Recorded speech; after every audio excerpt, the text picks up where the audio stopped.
Sí, bueno, buenas tardes. Vamos a ver hoy el tema de soporte nutricional enfocado en el paciente pediátrico en estado crítico. Ya nos conocemos, ya me había presentado el día lunes y vamos a empezar, ¿no?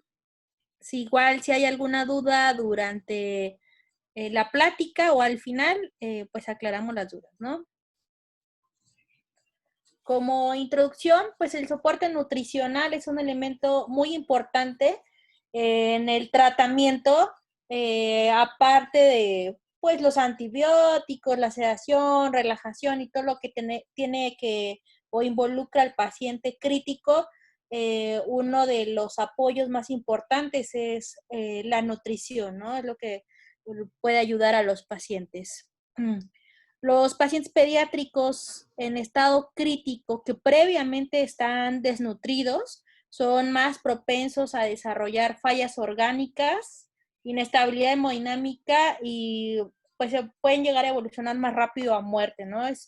Tienen mayor riesgo de morir que los pacientes en las mismas condiciones que no están desnutridos. Hay evidencia de también, bueno, los estados nutricional en los extremos, ya sea la desnutrición como la obesidad, pues siempre van a generar ciertas condiciones que pueden favorecer tanto el estado de mortalidad como algún tipo de morbilidad, ¿no? Así también los pacientes obesos, ya sabemos que la obesidad pues es un estado proinflamatorio y por lo tanto también en ellos va a haber mayor prevalencia de sepsis, de infección de las heridas, de generar fístulas en un estado posoperatorio y también tener mayor tiempo de estancia hospitalaria, ¿no? Y lo que ello conlleva. Entonces, la desnutrición energética eh, se puede evolucionar durante la estancia del paciente en un área crítica, secundario a un incremento en el gasto metabólico por el estado, por la condición por la que haya ingresado al área crítica, ya sea por algún traumatismo, alguna quemadura, sepsis, incremento en pérdidas por un estado de choque hemorrágico, choque hipovolémico, hemorragias que puedan llegar a presentar durante su estancia en el servicio.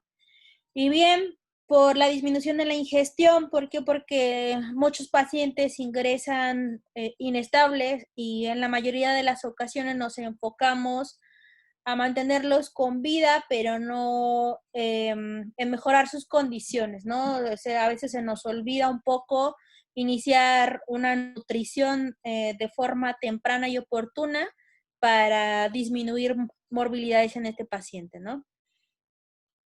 Entonces, el soporte nutricional va a ser el aporte de nutrientes que son necesarios para mantener las funciones vitales. Aquí es importante hacer hincapié en que vamos a mantener solamente las funciones vitales, no vamos a nutrir a ese paciente, no va a subir de peso, lo único que queremos es que no entre en un estado de catabolia, que por sí mismo, por la patología por la que haya ingresado, va a evolucionar a un estado de catabolia. Entonces, lo que necesitamos es disminuir esa pérdida energética, ¿no? Entonces va a estar indicado cuando no es posible utilizar una alimentación adecuada y convencional, ¿no? Es decir, la alimentación que normalmente tenemos todos nosotros, ¿no? Ese va a ser el soporte nutricional, ya sea que lo llevemos a cabo por nutrición parenteral o por nutrición enteral, ya sea por una sonda nasogástrica o una vía nasoyeyunal, ¿no? O bien en la combinación de estas.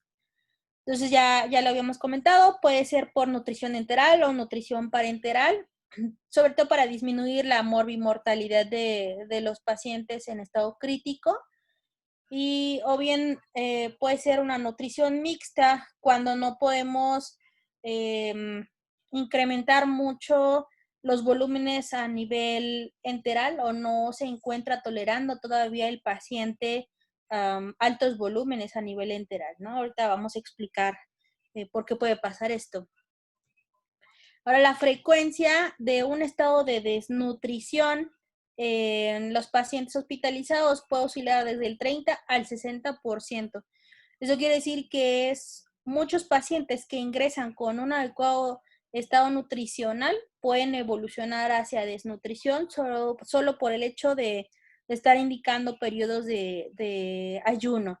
Y esto pues se ve incrementado en los pacientes en estado crítico por el incremento en el gasto calórico que se genera la condición que le haya llevado a ingresar a la terapia intensiva. Ahora, ¿qué es lo que pasa en el metabolismo de los pacientes críticamente enfermos? Pues normalmente ingresan, en la mayoría de los casos, son pacientes posoperados, pacientes inestables, que por la misma inestabilidad, pues, indicamos casi siempre ayuno, ¿no? Por la patología por la que ingresa el paciente, pues existe una respuesta por estrés. Ahorita vamos a ver todos los mediadores que se desencadenan. Este mismo estrés y el periodo de ayuno genera una adaptación a nivel intestinal con la consiguiente traslocación bacteriana y migración de estas bacterias al riego sanguíneo, ¿no? Entonces, en lugar de ayudarle a los pacientes, al final, pues esta adaptación intestinal y traslocación bacteriana va a incrementar la comorbilidad del paciente por el motivo que haya ingresado. Así, un paciente con neumonía puede empezar a tener complicaciones a nivel gastrointestinal por las alteraciones de haberlo dejado en ayuno y sobre todo si ingresa por choque séptico secundario a neumonía, ¿no? Hay alteraciones en el flujo sanguíneo a nivel intestinal por la misma respuesta al estado de choque. Entonces, ¿qué es lo que se va a presentar en las primeras horas de haber indicado un ayuno en todo paciente crítico? Pues va a haber depresión de glucógeno. Esta depresión inicia desde las primeras 16 horas de haber iniciado el ayuno. Entonces, ¿qué es lo que va a seguir?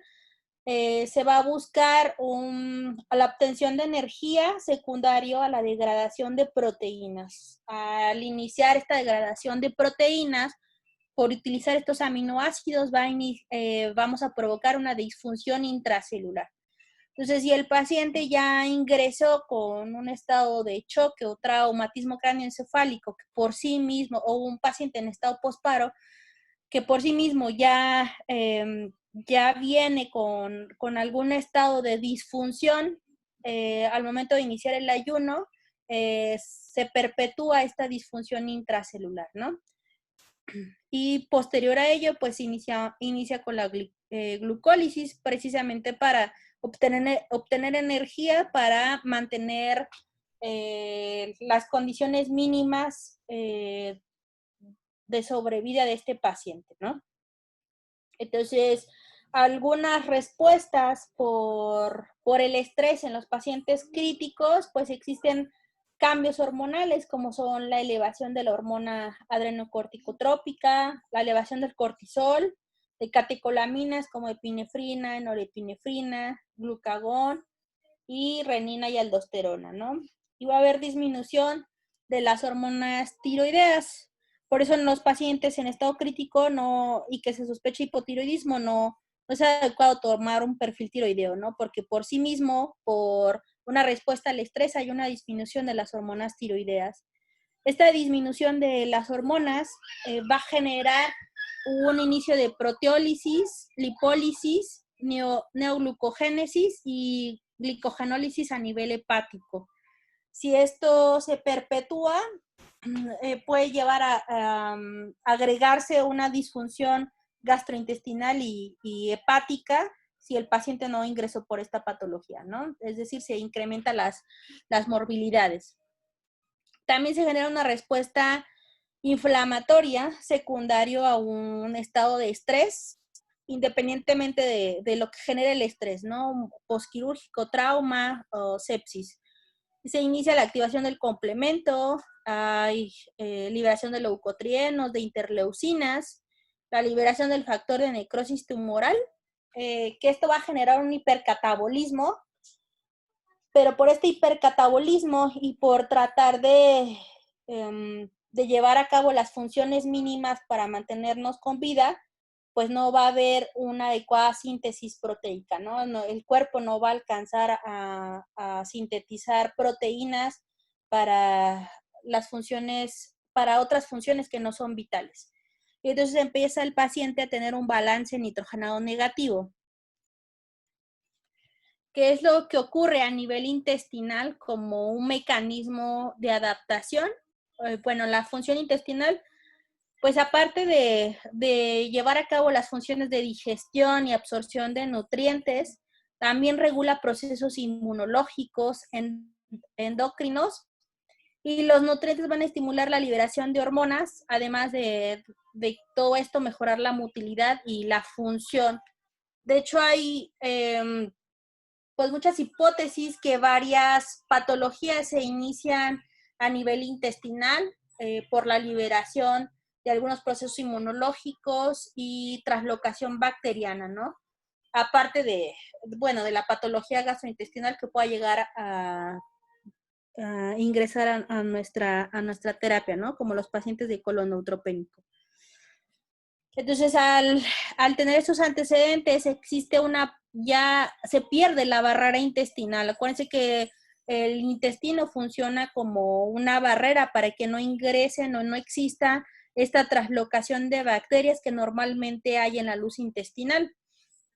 Entonces, estas bacterias van a migrar hacia la circulación portal, generando endotoxinas y macromoléculas antigénicas que pueden perpetuar un estado proinflamatorio y por lo tanto incrementar las condiciones de morbilidad y mortalidad del paciente, ¿no? Entonces, ¿qué es lo que tenemos que hacer en todo paciente que ingrese al área crítica y en general a todo paciente que ingrese a nuestro hospital, ¿no? Se debe realizar una evaluación clínica, la evaluación dietética, eso quiere decir qué tipo de alimentación tenía el paciente previo a haber ingresado al área de terapia intensiva, una evaluación antropométrica, a realizar algunos estudios bioquímicos y hematológicos y algunos inmunológicos. ¿Cuál es el problema de realizar esta evaluación en el área crítica? Hay muchos pacientes que ingresan inestables, ¿no? Y por ejemplo, los pacientes con edema cerebral severo, que la mínima estimulación puede llegar a incrementar la presión intracraneana. Entonces, a veces es un poco difícil hacer una evaluación de forma objetiva para poder dar un apoyo nutricional con las kilocalorías que le corresponderían por patología a cada paciente. Entonces, a veces sí puede haber algunos errores en realizar la evaluación, ¿no? En algunas áreas casi siempre solo se realiza la evaluación clínica y con algunos datos antropométricos nos vamos guiando, ¿no? El perfil bioquímico pues va a ser muy variable, sobre todo en los pacientes críticos, ¿no? Acuérdense que la misma enfermedad de base y el mismo estrés puede alterar las variables hematológicas, el recuento leucocitario y también las variables bioquímicas, ¿no? Muchos pacientes ingresan con disfunción multiorgánica y por el mismo hecho de entrar en disfunción, ya hay algunas alteraciones bioquímicas que no pueden hacerse de forma objetiva la evaluación nutricional. Hay algunos con laboratorios como de mayor sensibilidad, como son la prealbúmina, que podemos tomar para hacer una adecuada evaluación nutricional, pero no en todas las unidades la realizan, ¿no? Entonces, después de realizar la evaluación nutricional, pues tenemos que determinar el tipo y grado de desnutrición, la condición clínica con la que ingresa el paciente. Hay algunos pacientes que ingresan que no están inestables, entonces podemos hacer una mejor evaluación nutricional, ¿no? El grado de estrés, esto es porque cada paciente ingresa por determinada patología y en la mayoría de los casos, pues no solamente es una enfermedad, ¿no? O es una patología, ¿no? La mayoría de las situaciones, pues es un paciente, no sé, que ingresa con trauma craneoencefálico y aparte cayó en paro durante la intubación, pero aparte por el grado de estrés, el trauma craneoencefálico fue fuera y aparte ingresa con datos de sepsis, ¿no? Entonces, son cosas que tenemos que ir agregando para dar un adecuado aporte energético, ¿no? Realizar un balance nitrogenado, que igual no siempre es siempre confiable.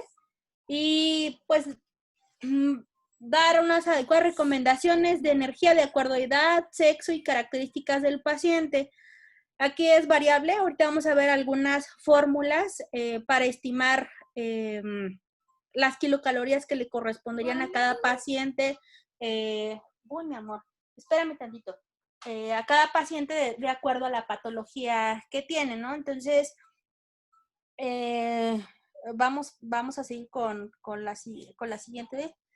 Las indicaciones de iniciar un soporte nutricional.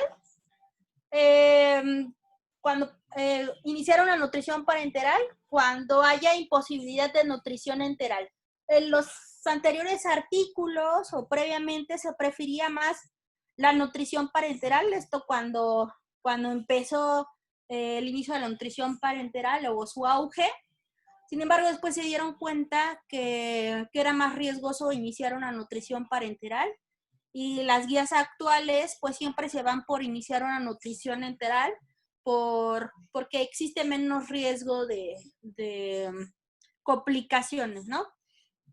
Pero bueno, en algunos pacientes hay imposibilidad de iniciar una nutrición de esta forma, como son los pacientes con atresia intestinal, con hilio, y este hilio tiene que ser paralítico, ¿no? Los pacientes con resección intestinal, entonces iniciamos una nutrición parenteral, ¿no? O aquellos pacientes que requieran un reposo digestivo por la patología, ¿no? Que tengan, que son aquellos pacientes con enterocolitis necrosante, con colitis ulcerativa, los pacientes con pancreatitis, esta es hasta la necrótica hemorrágica, ¿no? Las previas sí se pueden iniciar la nutrición enteral. O bien los pacientes con quilotórax, que parte del tratamiento pues es dejarlos en algún momento en ayuno para después iniciar alimentación con triglicéridos de cadena media, ¿no? O bien una nutrición mixta en aquellos pacientes que requieran pues grandes cantidades de energía, ¿no? Que la nutrición enteral es insuficiente para dar un adecuado aporte calórico. Como son los pacientes con pues grandes quemados, los pacientes con politrauma y con trauma craneal, ¿no? Que son los que más requieren un aporte calórico. Entonces, lo que tenemos que hacer, pues primero es identificar a aquel paciente en riesgo. Solamente por la edad, los pacientes menores a 2 años están en riesgo de evolucionar hacia un estado de desnutrición o catabolia. Aquellos pacientes con enfermedad crónica y que aparte indicamos ayuno, como son los pacientes hemato-oncológicos, o bien aquellos que tienen un hipermetabolismo, ¿no? Que ya aquellos pacientes que ingresaron con una desnutrición previa y el motivo por el que hayan ingresado al área crítica. Entonces, ¿cómo vamos a nutrir a estos pacientes? Primero, pues vamos a determinar qué requerimientos necesita mi paciente, ¿no? Es decir, el gasto energético que le correspondería. Después, determinar por qué vía se lo voy a administrar. Acuérdense que siempre se prefiere la vía enteral, pero que por las características de los pacientes críticos, no siempre podemos administrar una alimentación por vía enteral, ¿no? Después, determinar qué nutrientes vamos a aportar y posteriormente monitorizar la nutrición, ¿no? Ya sea si hay vómito, si hay residuo, si hay distensión abdominal, electrolitos, sobre todo con la nutrición parenteral y evitar un síndrome de realimentación. Entonces, para determinar el gasto energético que requiere mi paciente, se va a determinar con la energía en un estado basal, más la termorregulación, más la actividad física, ¿no? El gasto energético en reposo es aquella energía que se consume en una posición supina, en un ambiente neutro. Eso quiere decir que no debe de haber ninguna condición de estrés, no debe de haber fiebre, no debe de haber movimiento. Entonces sí es algo difícil de determinar en un área crítica. Y al final pues determinamos el gasto energético basal, que es la energía consumida para los procesos vitales, que en realidad es la que vamos a ocupar en el área crítica, ¿no? Que va a ser el gasto energético en reposo más el 10%. Lo recomendable es iniciar con los aportes mínimos basales para ir incrementando el aporte calórico.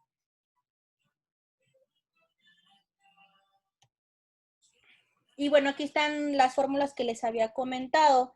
En la mayoría de las ocasiones se prefiere, podemos hacerlo de dos formas, mediante fórmulas o por calorimetría indirecta, ¿no?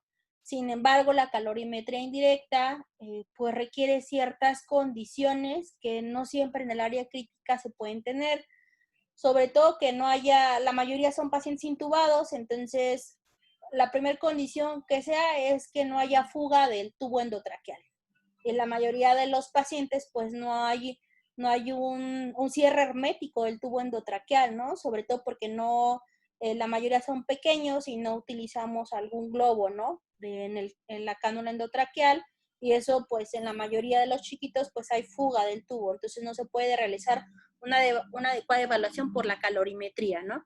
Requiere un dispositivo específico para poder hacer las determinaciones, y además requiere que la fracción inspirada de oxígeno en el ventilador sea igual o menor al 60%. Y hay varios pacientes en estado crítico que no siempre cumplen estas condiciones, ¿no? Entonces, por eso casi siempre utilizamos las fórmulas, que además, pues por cuestiones económicas, pues también no podemos utilizar la calorimetría indirecta, ¿no?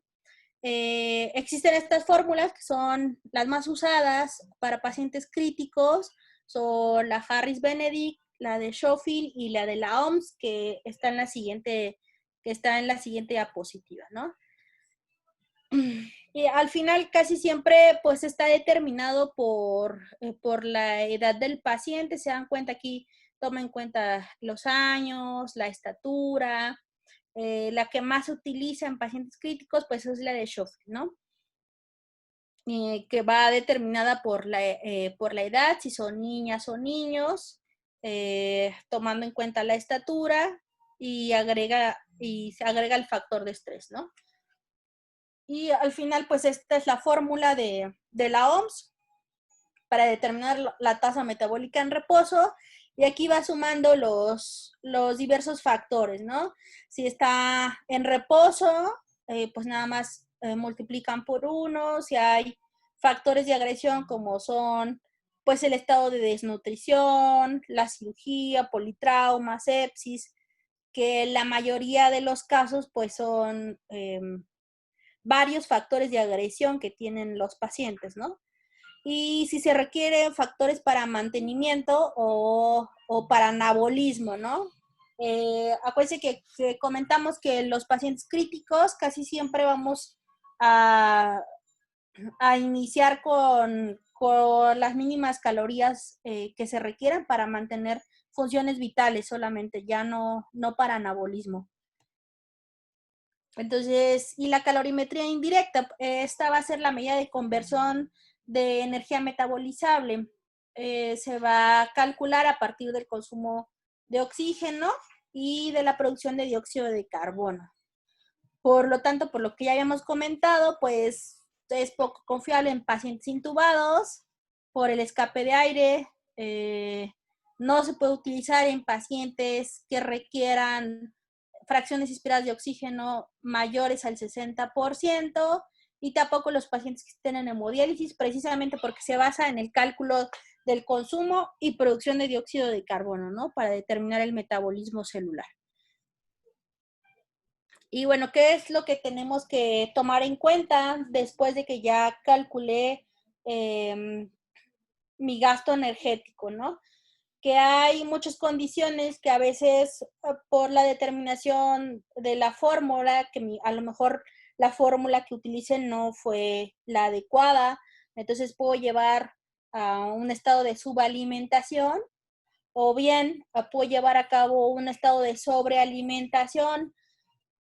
Pasa muy frecuentemente que en las unidades, pues a veces calculamos un determinado factor de estrés, pero resulta que poco a poco se fue recuperando el paciente y entonces ya no es el mismo factor de estrés, ¿no? Se quitó el proceso séptico, mejoró del estado de posparo cardiorrespiratorio y continuamos con el mismo aporte calórico elevado que habíamos calculado desde el principio. Entonces podemos llevar a nuestro paciente a un estado de sobrealimentación, que a veces pasa, ¿no?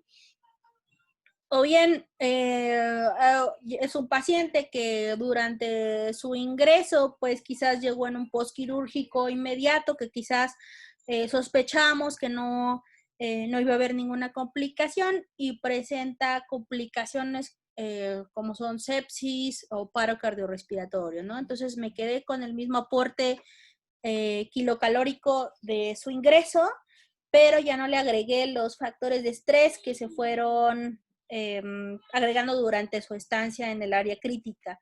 Entonces ahí también me estoy quedando abajo con un estado de subalimentación, ¿no?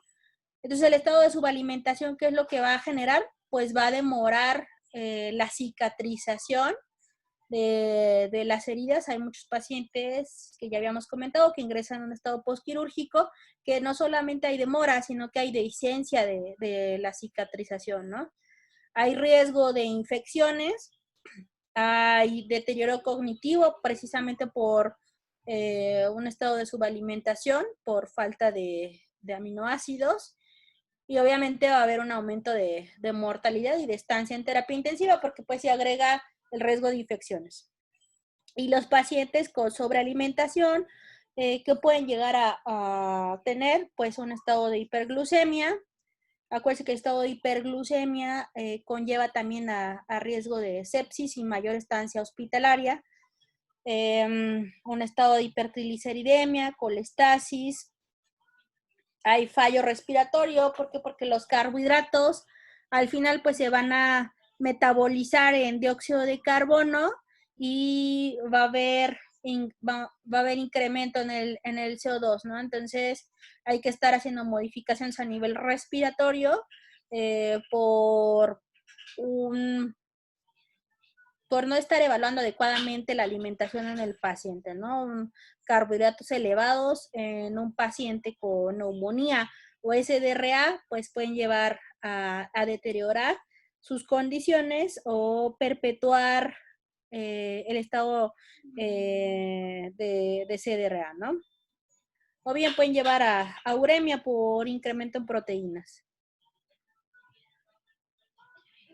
Entonces, los estados hipermetabólicos o hiperdinámicos, pues van a tener hipertermia, taquicardia, taquipnea, hiperglicemia, va a haber aumento en el consumo de oxígeno y del índice cardíaco.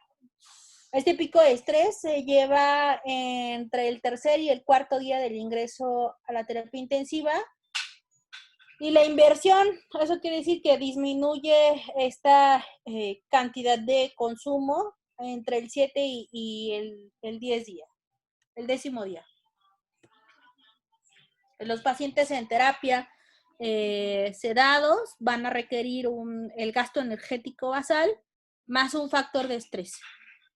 Y en general, les puse un resumen, más o menos son las kilocalorías que pueden llegar a requerir en recién nacidos.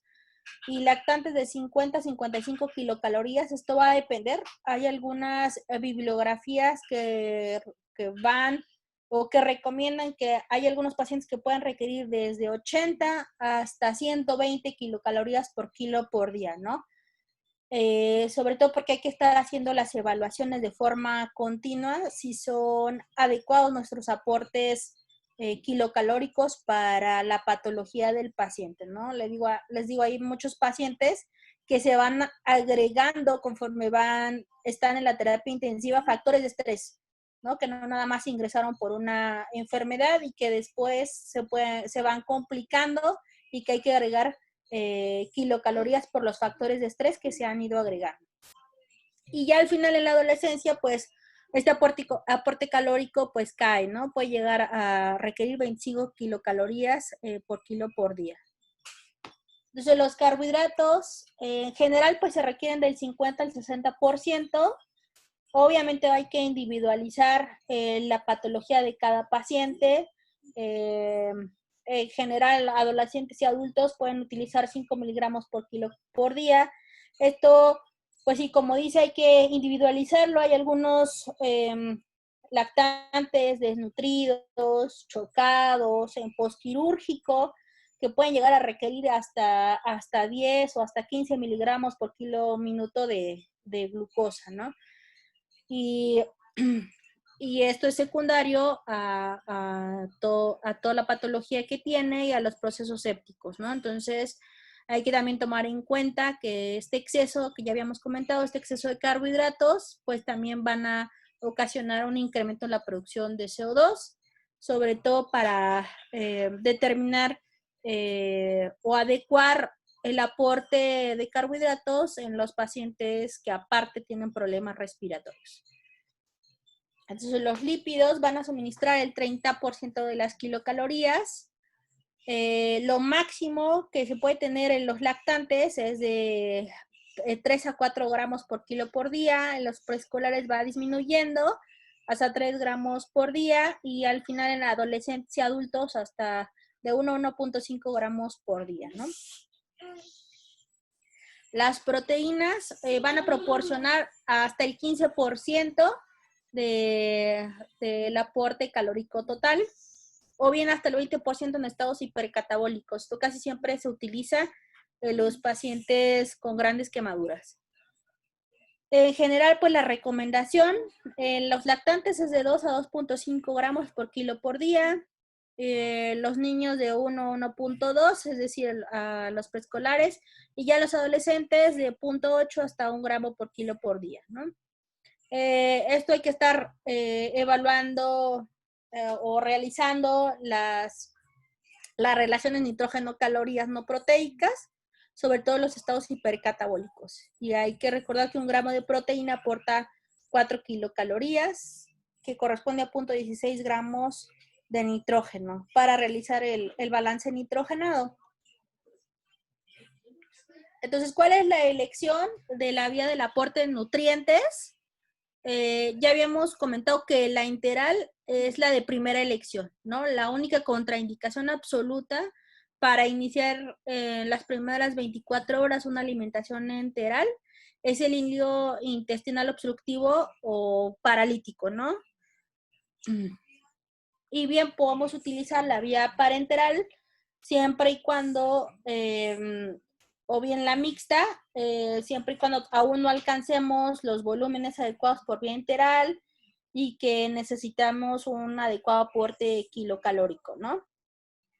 Entonces la nutrición enteral siempre es preferible porque obviamente pues es muchísimo más barata, va a evitar la atrofia intestinal y lo que ello conlleva, ¿no? Atrofia intestinal, traslocación bacteriana, perpetuación de estados sépticos, obviamente pues va a haber menos infecciones, sobre todo porque no va a haber infecciones relacionadas a dispositivos o a catéteres. ¿Y en qué momento la tenemos que usar? Cuando no haya fármacos adrenérgicos a dosis altas, ¿no? Las dosis altas pues son a partir de 0.5 microgramos por kilo minuto de cualquiera de los fármacos adrenérgicos.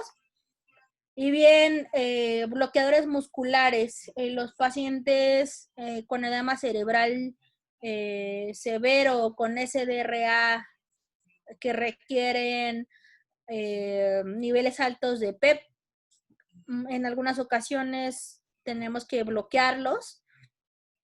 Y en estos casos, o bien los pacientes que tienen tiopental, no siempre podemos utilizar la nutrición enteral. Hay que estar revisando de forma continua el movimiento intestinal en estos pacientes, porque pueden evolucionar hacia ilio, ¿no? Sobre todo los pacientes con uso de tiopental, que inicialmente sí pueden llegar a tolerar la nutrición enteral, pero conforme vamos utilizando cada vez más el medicamento, terminan evolucionando hacia un ilio. Entonces, la recomendación de fórmulas infantiles para la administración, ya sea oral o intragástrica, es mantener una osmolaridad menor de 460 miliosmoles por kilo. El tipo de dieta ideal, pues lo ideal son dietas hiperproteicas. Acuérdense que ya habíamos comentado que por el estado de estrés, pues va a haber un consumo proteico para mantener las funciones vitales y además por el estado de estrés, ¿no? Entonces lo ideal, pues es una dieta hiperproteica de 2 a 3 gramos, manteniendo siempre un balance nitrogenado positivo, ¿no? Pero no siempre podemos dar una dieta hiperproteica. Estas casi siempre pues se utilizan más en adultos, casi siempre en las áreas pediátricas. No siempre podemos tenerlas porque se requiere mucho volumen para llevar a cabo una dieta hiperproteica, ¿no? Entonces podemos administrar dietas oligoméricas con triglicéridos de cadena media, pero tomar en cuenta que pueden llegar a favorecer el crecimiento bacteriano, ¿no? Esto solamente en condiciones especiales, como los pacientes con quilotórax. Y en aquellos pacientes con compromiso neurológico o con medicamentos que retardan el vaciamiento gástrico, que son la mayoría de los pacientes en áreas críticas, la mayoría de los medicamentos que utilizamos, pues van a retardar el vaciamiento gástrico, ¿no? Y no nada más los medicamentos, ¿no? Sino la misma patología con la que ingresa el paciente crítico, van a tener un retardo en el vaciamiento gástrico. Entonces, ¿qué podemos utilizar? Pues dietas que son hidrolizadas en proteínas, que son en la mayoría de los casos con lo que iniciamos en el área crítica, ¿no? ¿Qué complicaciones puede existir de la nutrición enteral? Pues son náuseas y vómitos. Esto es por un estado de ilio o bien por mala colocación de una sonda nasogástrica o nasoyeyunal. Diarrea, porque no toleran quizás son dietas muy osmolares y no toleraron la osmolaridad de la alimentación que estamos indicando. Distensión, eh, por un estado de hilio, hipoperfusión a nivel intestinal, que quizás aún no hemos evaluado adecuadamente en nuestro paciente, y bien alteraciones electrolíticas por un estado de realimentación. Ahora, la nutrición parenteral va a estar indicado cuando la nutrición enteral no se puede iniciar, ¿no? Ya habíamos comentado que siempre vamos a tratar de iniciar una nutrición enteral. Podemos estar intentando la nutrición enteral, pero en aquellos pacientes que en 5 a 7 días no podemos avanzar con la nutrición enteral, está indicado agregar una nutrición parenteral o iniciar una nutrición parenteral, ¿no? O bien aquellos niños que al tercer día no puede tolerar la nutrición enteral y que están previamente desnutridos, pues es indicación de iniciar de forma temprana la nutrición parenteral, ¿no? Entonces, los macronutrientes que podemos agregar, pues las proteínas, lo ideal es iniciar con la dosis total. De los carbohidratos ya habíamos comentado, esto va a depender de la patología de cada paciente. En general, pues son del 50 al 60% del aporte no proteico. Y de los lípidos, pues los lípidos, sus efectos adversos van a ocasionar alteración en el intercambio gaseoso también en los pulmones, en la función plaquetaria y en la inmunidad, ¿no? Entonces también tomar en cuenta el porcentaje de los lípidos que vamos a agregar a la nutrición parenteral. ¿Y qué complicaciones vamos a tener por iniciar una nutrición parenteral? Uno, pues las propias por colocación del catéter, ¿no? Ya sean neumotórax, hemotórax, infecciones por uso de dispositivos, que es lo más frecuente que ocurre en la mayoría de las unidades, y alteraciones electrolíticas por un síndrome de realimentación o un mal cálculo en la nutrición parenteral. Entonces hay que estar monitorizando de forma continua la nutrición parenteral, ¿no?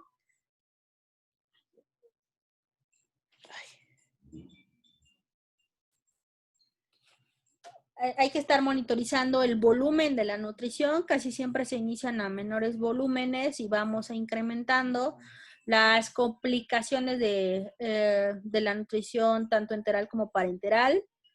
Estar tomando muestras de electrolitos, pruebas de función hepático, porque tanto la nutrición enteral como la parenteral pueden llevar a una colestasis por sobrealimentación. Esté realizando balances nitrogenados y tomar en cuenta lo que ya hemos comentado, que es el síndrome de realimentación, ¿no? Ahora, ¿qué se sabe de farmaconutrición? Pues podemos agregar glutamina o arginina. La glutamina, pues, sobre todo para los pacientes con trauma o quemaduras, porque mejoran las funciones metabólicas y a nivel del tracto gastrointestinal, así como la arginina, ¿no? Sin embargo, no siempre los pacientes pediátricos y en la mayoría de las unidades podemos agregarlas, ¿no? No en todos los casos está demostrado que agregando esto van a mejorar, ¿no? Los micronutrientes que se podrían agregar, que esos sí son muy importantes, el cobre y el zinc, sobre todo en los pacientes que requieren mayor de 14 días de estancia, ¿no? Y los probióticos, que en los adultos sí se llega a utilizar, en los pacientes pediátricos, pues en realidad no se ha demostrado ni la seguridad ni la eficacia. A veces cuando no se pueden alimentar a nivel enteral por la misma traslocación bacteriana, pueden llegar a requerirse agregar probióticos, pero no, no siempre los agregamos, sobre todo en las áreas críticas, ¿no? Y bueno, como conclusión de la plática, los pacientes pediátricos críticamente enfermos se encuentran pues estresados a nivel metabólico por la misma patología por la que ingresaron y aparte por las comorbilidades que previamente tenían. Obviamente van a tener menor reserva de nutrientes y sus requerimientos van a estar alterados porque van a requerir más de los aportes basales que previamente requerían, ¿no? Ya habíamos comentado que los extremos, tanto la obesidad como la desnutrición, se van a correlacionar con eventos adversos en la terapia intensiva, ¿no? La obesidad porque es un estado proinflamatorio y la desnutrición porque va a requerir mayores aportes calóricos y más rápido van a entrar en catabolio y mayor riesgo de mortalidad. Y la mayoría de las prácticas nutricionales se basan en estudios de adultos y casi siempre son inadecuadas para pacientes pediátricos. Esto significa que existen muchas guías para pacientes pediátricos, pero no en estado crítico. Entonces, por eso no encontramos una guía específica para las unidades de áreas críticas y sobre todo por las condiciones especiales que cada paciente en el área requieren. A veces es difícil hacer una adecuada evaluación y dar un adecuado aporte nutricional en los pacientes, ¿no? Por las complicaciones por las que ingresan y sobre todo por las que llegan a tener en el área crítica, ¿no? Por eso es difícil dar un adecuado apoyo nutricional en esta área. Y bueno, esta fue la última diapositiva. No sé si tengan ahorita alguna duda o quieran hacer algún comentario.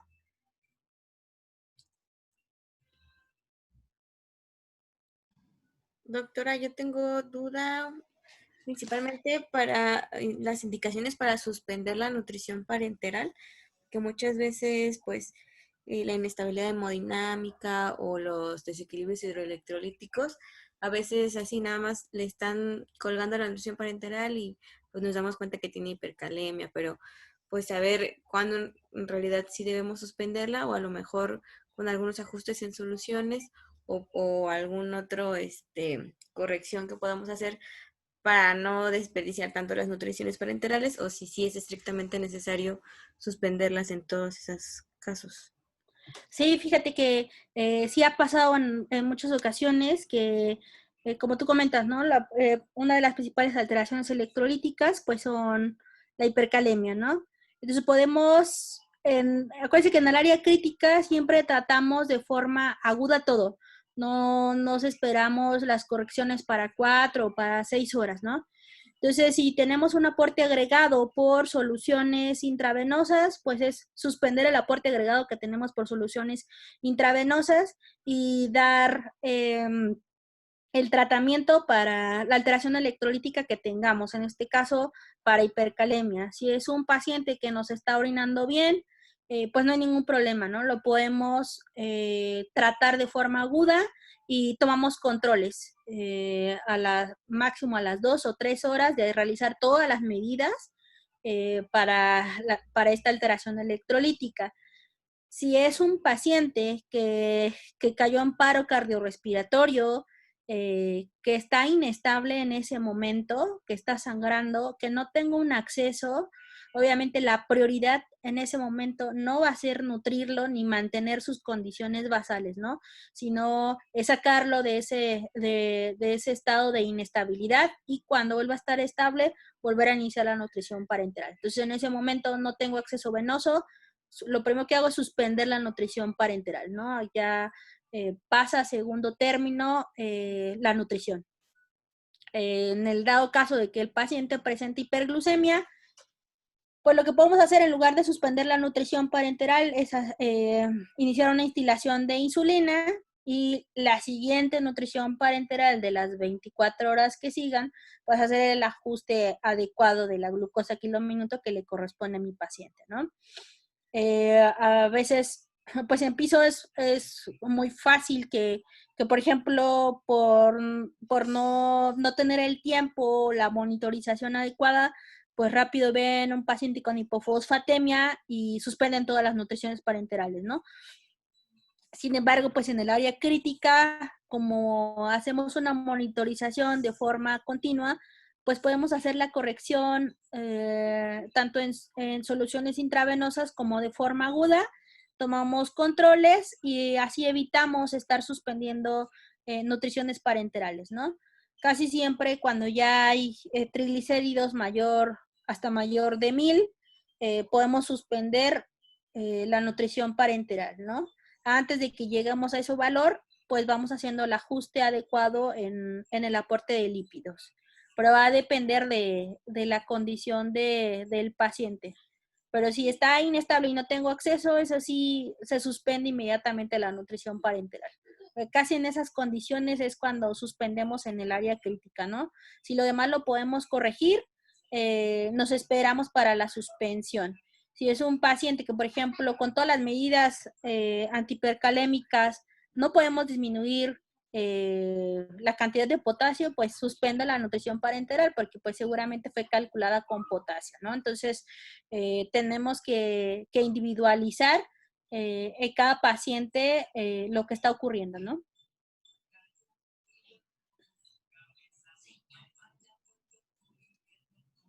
¿Sí, sí quedó claro? Sí, doctora, gracias. Ok. ¿Alguna otra pregunta?